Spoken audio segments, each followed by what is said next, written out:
Hello students, आज हम electromagnetic induction में नया टॉपिक देखेंगे। टॉपिक का नाम है self inductance.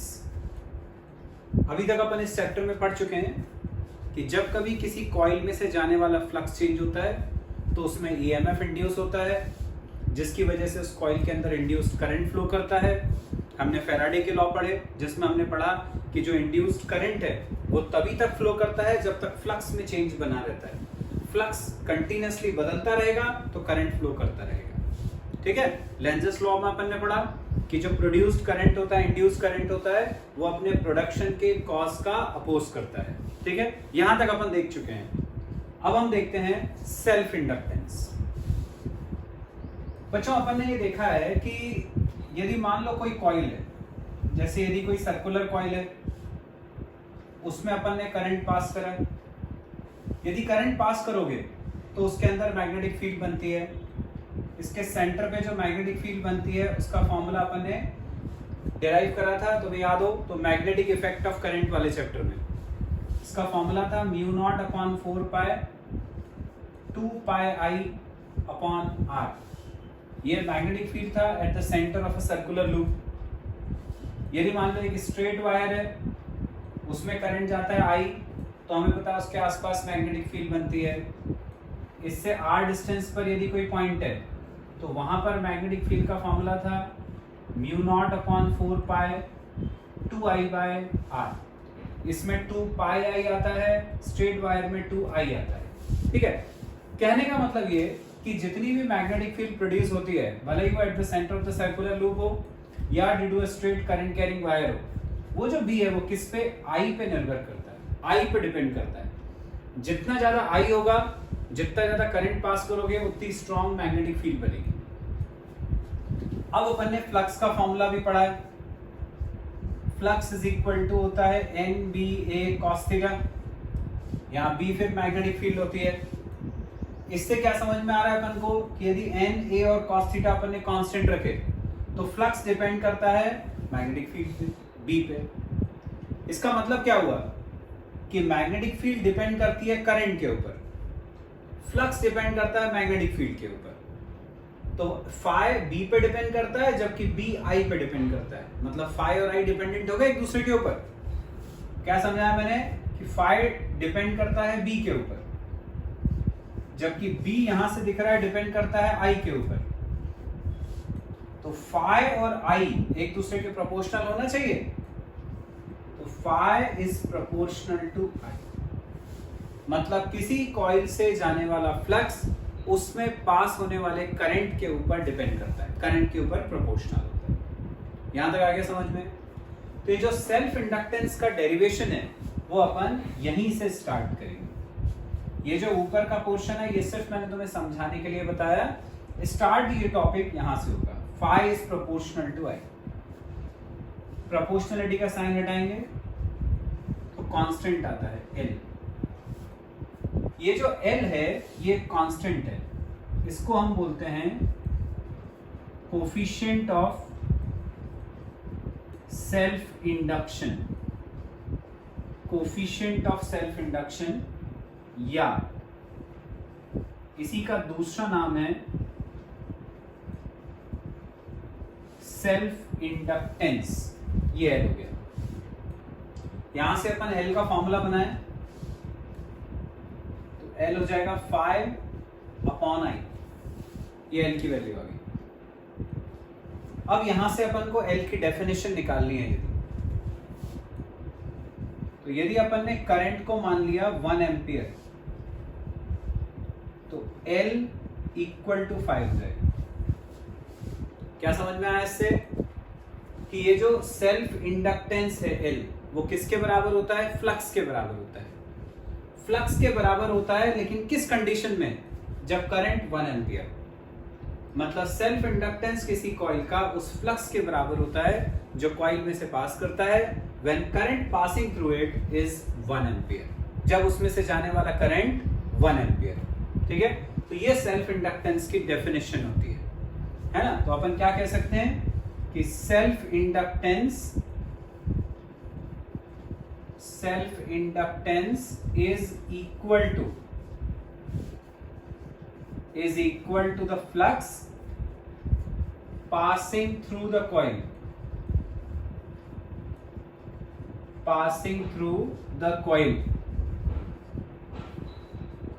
when current is 1 ampere, जब उसमें से जाने वाला करंट 1 एम्पियर हो। ठीक है, तो अब ये वाला जो फॉर्मूला था, यहां से अपन एल की यूनिट निकालते हैं। डेफिनेशन तो देख लिया अपन ने, अब यूनिट ऑफ एल देखेंगे। तो एल का फॉर्मूला क्या है, फाई अपॉन आई। तो एल की यूनिट क्या हो जाएगी, फ्लक्स की यूनिट अपॉन करंट की यूनिट। फ्लक्स की यूनिट होती है वेबर अपॉन करंट की यूनिट होती है एम्पियर। तो सेल्फ इंडक्टेंस की यूनिट हो गई वेबर पर एम्पियर।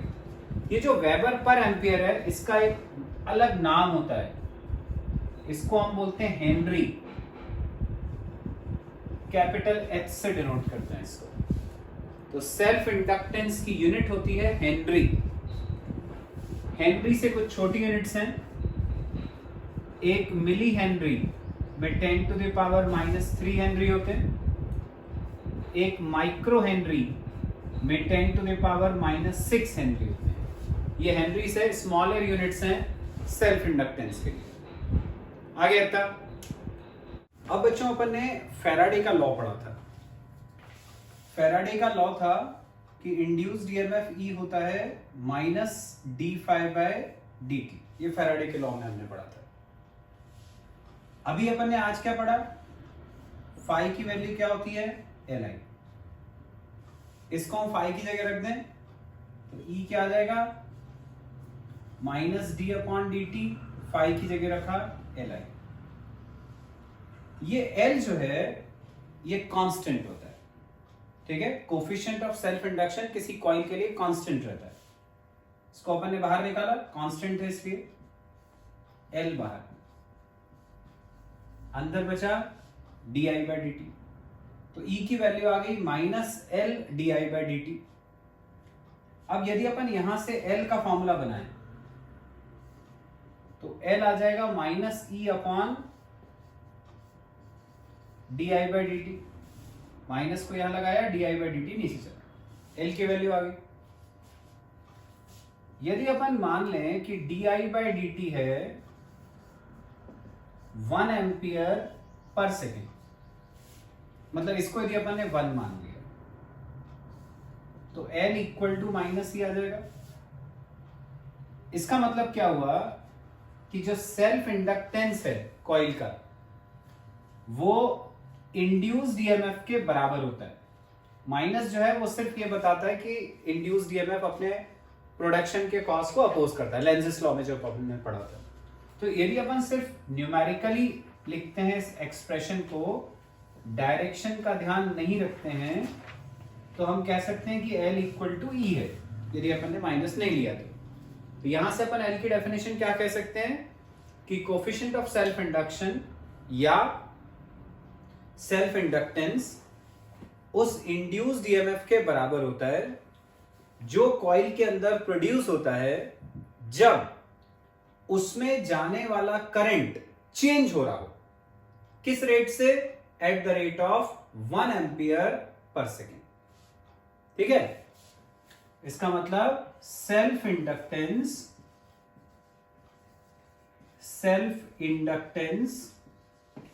is equal to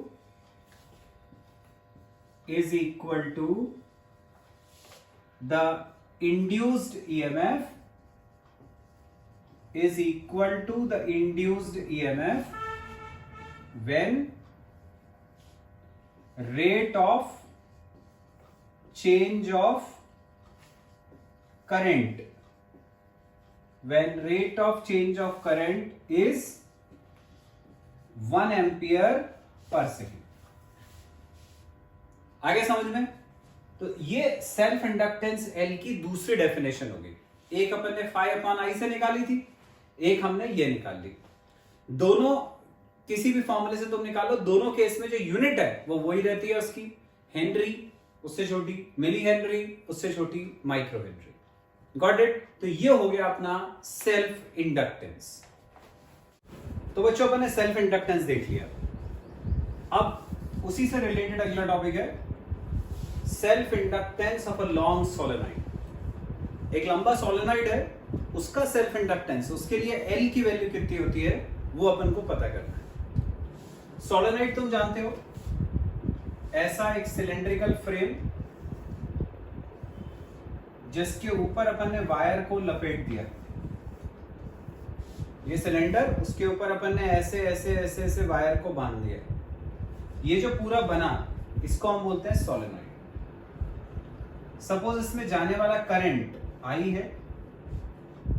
जब इसमें करंट फ्लो करता है तो इसके अंदर मैग्नेटिक फील्ड बनती है, जिसकी वजह से मैग्नेटिक लाइंस ऑफ फोर्स इसमें से ऐसे पास करती हैं, बिल्कुल वैसी जैसे कि एक सिंपल मैग्नेट में जाती है।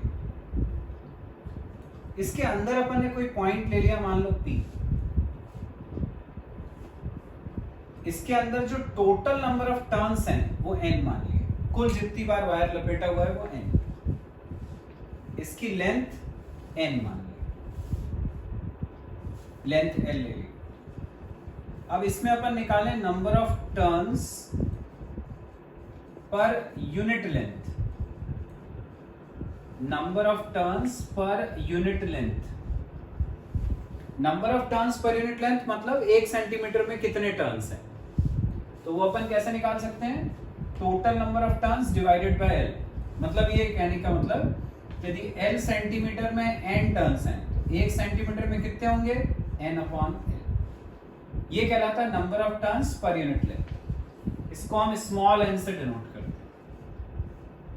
ये स्मॉल n की वैल्यू आ गई, n/L। अब अपन ने वही मैग्नेटिक इफेक्ट ऑफ करंट वाला जो चैप्टर था उसमें एम्पियर सर्किटल लॉ पढ़ा था। एम्पियर सर्किटल लॉ से तुम्हें याद हो तो अपन ने सोलेनॉइड के अंदर कितनी मैग्नेटिक फील्ड होती है उसका फॉर्मूला डिराइव करा था। तो magnetic field inside a solenoid होती है B = μ0 Ni।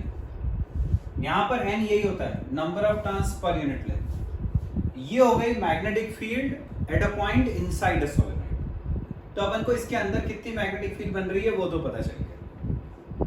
अब यदि यहां मैग्नेटिक फील्ड बनी तो ये magnetic lines of force pass करेंगी, मतलब मैग्नेटिक फ्लक्स पास करेगा। मैग्नेटिक फ्लक्स का फॉर्मूला निकालते हैं।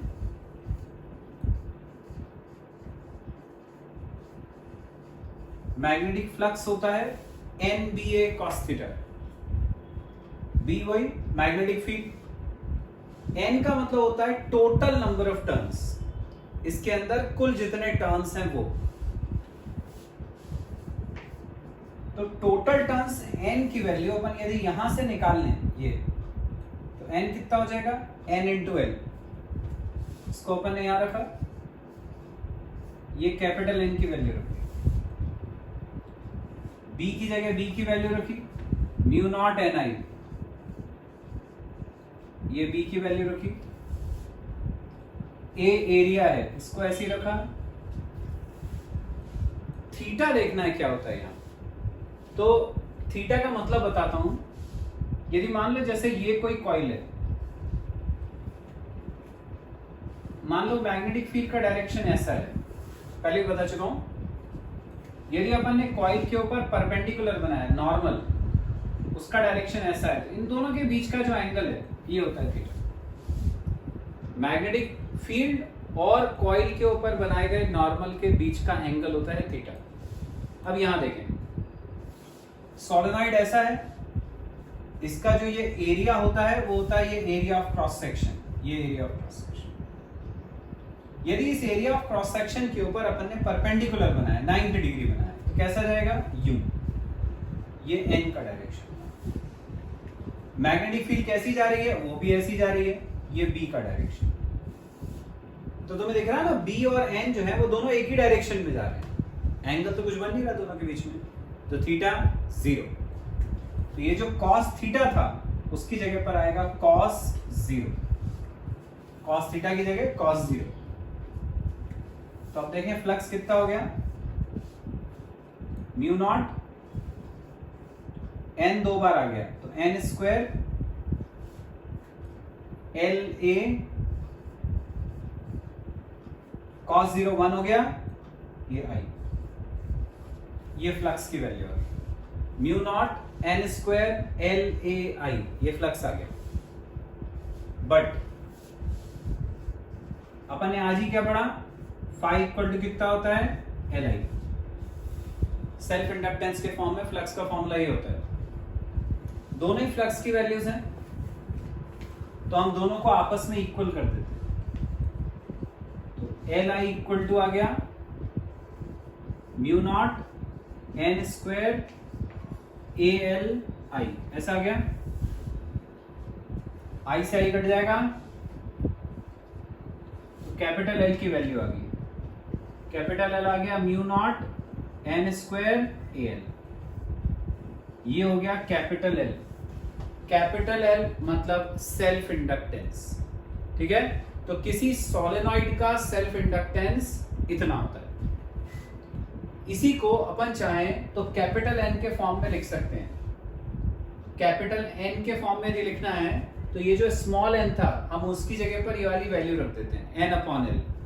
तो सेम फॉर्मूला क्या हो जाएगा, म्यू नॉट एन की जगह रखा एन अपॉन एल, इसका स्क्वायर है N square by L square, N square by L square, A L ऐसे ही है, ए एल, एल से ये स्क्वायर कट गया, तो सेल्फ इंडक्टेंस हो गया mu naught N square A by L. ये सेल्फ इंडक्टेंस का फॉर्मूला है। आगे समझ में, तो सेल्फ इंडक्टेंस को स्मॉल एन के फॉर्म में लिखना है तो ऐसे लिखोगे, कैपिटल एन के फॉर्म में लिखना है तो वैसे लिखोगे। यूनिट वही रहती है हेनरी, जो हमने पहले पढ़ी। नेक्स्ट टॉपिक है बच्चों, energy stored in an inductor. मतलब किसी इंडक्टर के अंदर, इंडक्टर मतलब कोई भी कॉइल जिसके अंदर इंडक्टेंस होता है उसको अपन इंडक्टर बोलते हैं, है ना।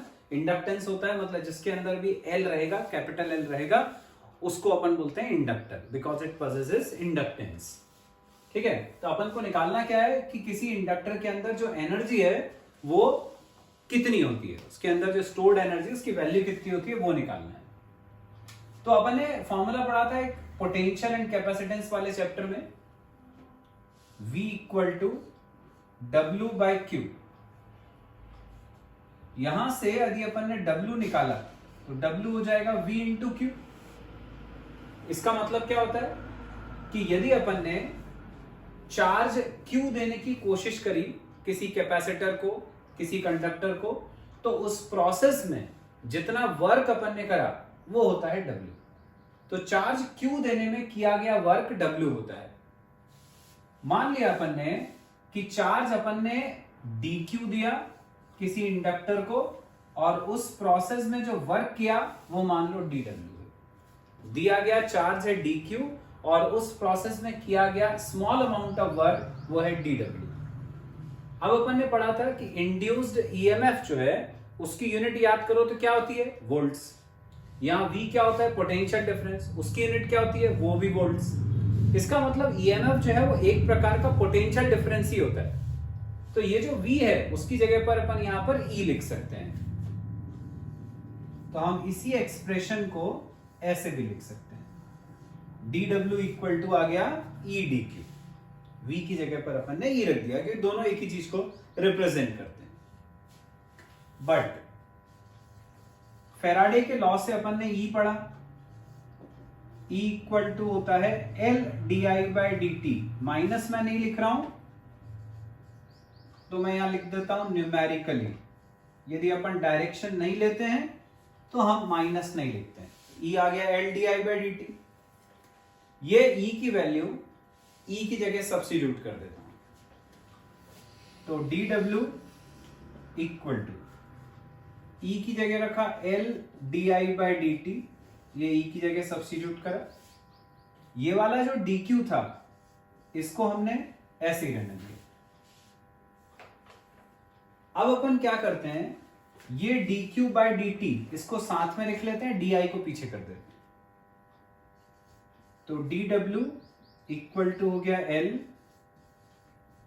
dq बाई dt को एक ब्रैकेट में रखा, di अलग, अब dq बाई dt जानते हो तुम, dq बाई dt का मतलब होता है rate of change of charge, charge upon time. क्या होता है ये? करंट। I होता है rate of flow of charge, dq by dt होता है I। तो जहां पे dq बाई dt है उसकी जगह I लिख सकते हैं, तो dw हो गया L I di, ऐसा आ गया। अब ये क्या हो गया? ये आ गया एक छोटे से करंट di को पास करने में किया गया छोटा सा वर्क dw। अब यदि मान लो अपन को टोटल वर्क निकालना है तो इसका इंटीग्रेशन कर देंगे, तो w हो जाएगा integration of Li di। Suppose current की वैल्यू चेंज हो रही है फ्रॉम 0 टू I, हमने dw से w निकाला तो यहां पर इंटीग्रेशन आ गया। तो अब अपन को इसका इंटीग्रेशन करके टोटल वर्क निकालना है।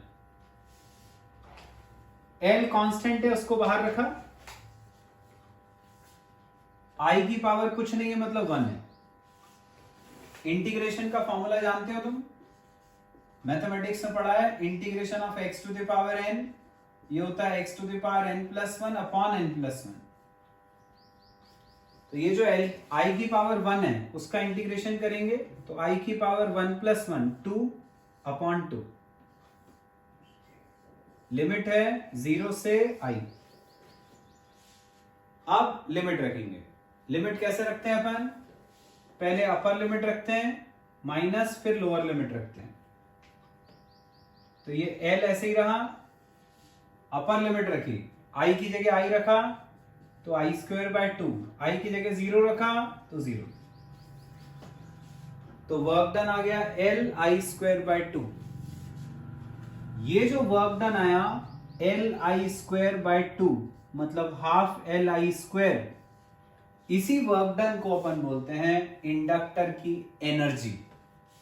इसको हम U से डिनोट करते हैं, तो U हो गया हाफ LI²। ये होती है energy stored in an inductor. Energy जो इंडक्टर के अंदर स्टोर होती है उसकी वैल्यू ये रहती है। Got it?